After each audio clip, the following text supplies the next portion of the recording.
Good morning. Welcome to my YouTube channel, Leanne at YouTube. Leanne Mazur at YouTube.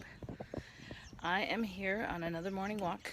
I always write to you guys or talk to you guys as I'm walking in the morning because I want to be a good example to you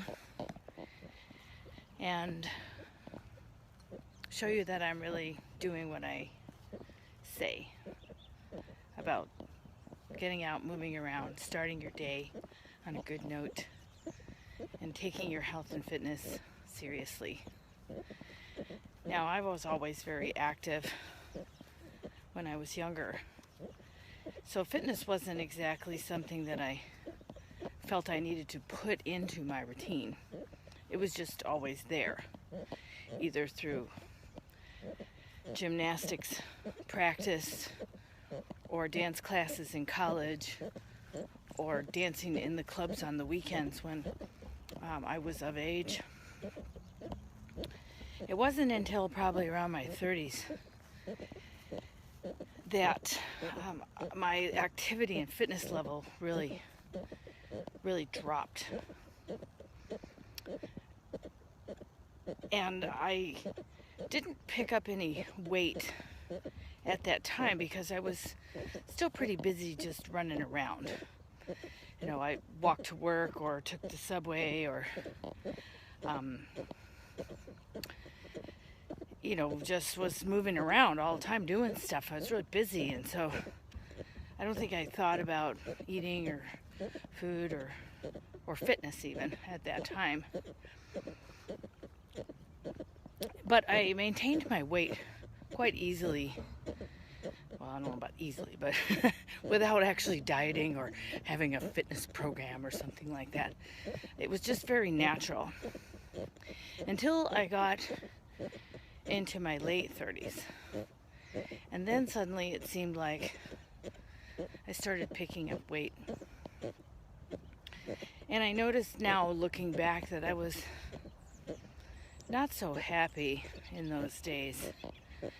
You know, I'd gone through a divorce that was really tough, and I was alone a lot, just working. Was buying houses for the first time ever and fixing them up and making profits on them.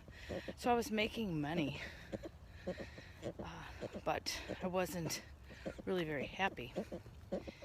And instead of kind of looking at my life choices and the happiness level that was in my life as an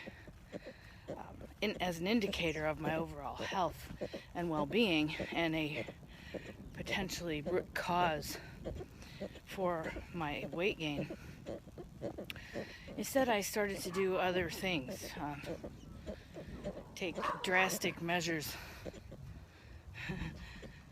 to try to accommodate or reduce the amount of weight that I was gaining. And it really hadn't been too terribly much. I mean, maybe 15 pounds or something like that. But it was enough that I noticed it and didn't like it and didn't feel like myself and wanted to have my former shape back. So I went on some pretty crazy diets and tried probably Atkins plan and the pineapple diet and every kind of formulation of systematic eating that you could find. And I always felt to be like in a state of lack. Like, oh, you can't have this. Oh, if you eat that, you're bad. Oh, this food is bad. Oh, you must have a certain number of calories every day. And if you just do all these things, then you'll get the results that you're looking for. I even became a Weight Watchers instructor and started on the Weight Watchers program.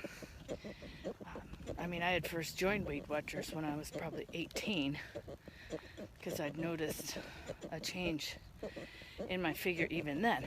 And coming from, a little tiny gymnast/dance body, it was a big deal to gain 10 pounds. A really big deal. So this 15 pounds that I had on me just was making me feel like a cow. And I realized that a lot of other people can gain 15 pounds and not loathe themselves. But I loathed myself and my figure. And so it became a constant war between me and my body, it seemed like.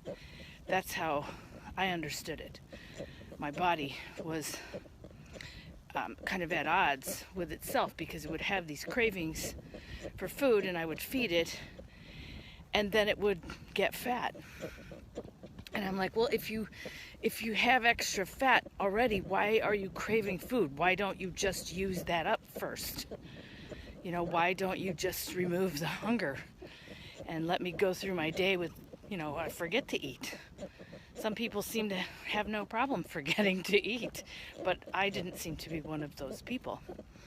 So I would have this kind of war with my body over and over and over again, year after year after year. I would starve it. I would binge it. I would purge it, because, starvation makes you just feel so, I don't know, like on the edge, like your survival is dependent on food, and food becomes your kind of primary consciousness, where you want to take it all away from yourself so you don't have any temptation. You can't be out with friends because they're going to be eating and you're not eating, and they'll think you're weird and you'll be too tempted watching them eat. So you start to become a little reckless, or at least I did, whenever I was dieting.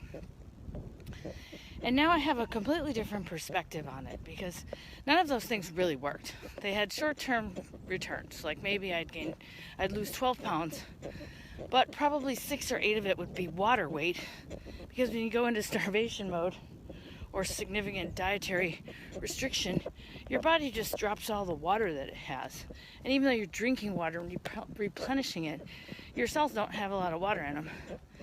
And yes, your body does start using up its fat stores when you're in starvation mode, but your basal metabolism also lowers, so you don't use as much energy, and you don't have as much energy to do anything, so you're just kind of sitting around anyway. So you might be active and eating, a 15 or 1600 calorie diet and maintain your weight, but if you go on to a juice fast or a water fast and you're eating 0 calories or 500 calories and doing nothing, or maybe just walking around, but your body shuts down and it kind of doesn't function optimally, and you're not burning any of those small amounts of calories that you do take in, because it's trying to conserve. And I didn't believe that for the longest time. For me, it was always an equation: calories in, calories out. If I'm only eating 500 calories a day, and my basal metabolic rate is, 1,400 calories a day just to keep me alive, well, I have a deficit of, 900 calories. So after X amount of days, 900 times, 5 days, I should lose a pound or something like that. That was my methodology. And, after going on many, many fasts and I still believe in fasts for cleansing purposes, because they are great dietary cleanses to cleanse your colon and cleanse your body of toxins and things. So for that reason, they're great. But as a weight loss mechanism, they also became less and less effective for me. Then I got on the train that said, oh, you're just getting older. This is just what happens. It's just normal. Everybody goes through it. There's nothing you can do about it. And I lived on that train for the next 10 years. And I just bought bigger clothes and maintained my sedentary lifestyle. It was working jobs that I didn't like, and getting paychecks for them, but still not really addressing my basal happiness rate. We look at all the science of it: basal metabolic rate, beats per minute on your blood pressure, on your heartbeat, and your systolic and whatever blood pressure.